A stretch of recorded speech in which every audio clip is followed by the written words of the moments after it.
Bonsoir à tous. Un rassemblement contre l'extrême droite s'est déroulé au centre-ville de Toronto à l'appel de la coalition d'organisations syndicales, sociales et antiracistes Community Solidarity Toronto.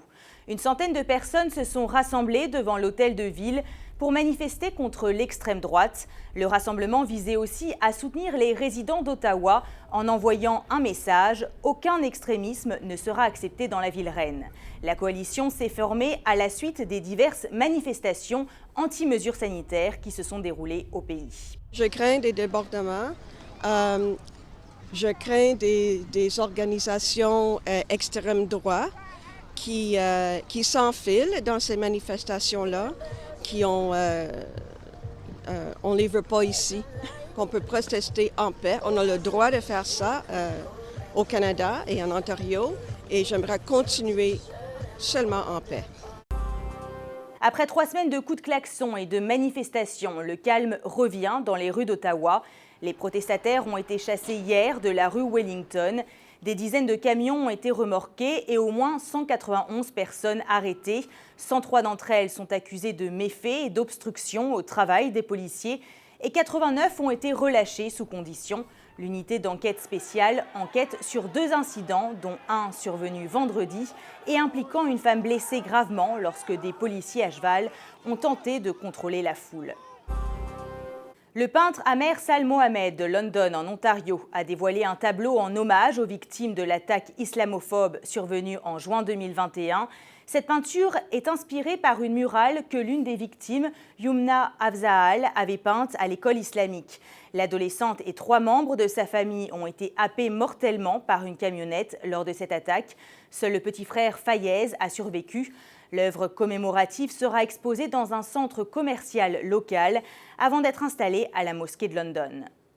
De jeunes franco-ontariens amateurs de jeux vidéo souhaitent une meilleure représentation de la diversité culturelle dans l'industrie vidéoludique. Francesca Merentier. De jeunes consommateurs afrodescendants aimeraient une plus grande présence des personnages de la diversité dans les jeux vidéo. Ange Ararontiaro a 11 ans et vit à Toronto.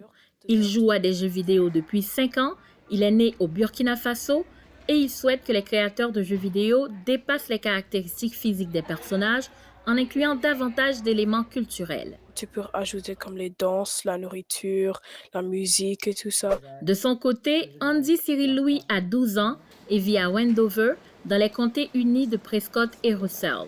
Il souhaite notamment avoir accès à plus d'éléments visuels, lui permettant de personnaliser les protagonistes noirs qui sont trop souvent, pour le moment, limités qu'à des stéréotypes.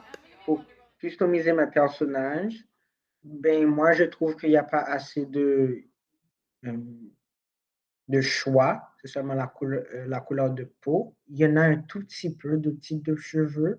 Habituellement, je choisis des cheveux crépus, mais il n'y en a pas. Cette situation est également dénoncée par Carl Edwin Michel, président de Norton Arena, une société de sport électronique. Le choix des cheveux, par exemple, on a 2-3 choix, pas plus. Puis le reste, c'est les cheveux de blanc qui sont mis de couleur noire pour fitter sur le personnage. Donc, je dis pas que c'est pour tous les jeux, mais je dis qu'en majorité, c'est comme ça. Selon cet expert, l'enjeu va beaucoup plus loin que les avatars et concerne aussi la représentation de la diversité au sein même des équipes de production. La professeure Myriam Brouard est aussi de cet avis. De cette industrie sur le plan mondial, alors il y a la International Game Developers Association qui fait des sondages à chaque 2 ans. Puis, en 2017, il y avait environ 1% de personnes dans l'industrie qui étaient afrodescendantes.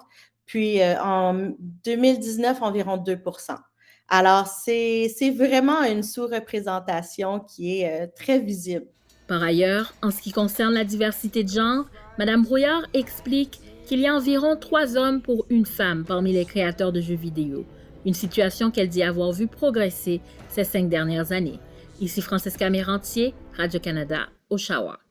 Et voilà, c'est tout pour ce soir. Merci d'avoir été des nôtres.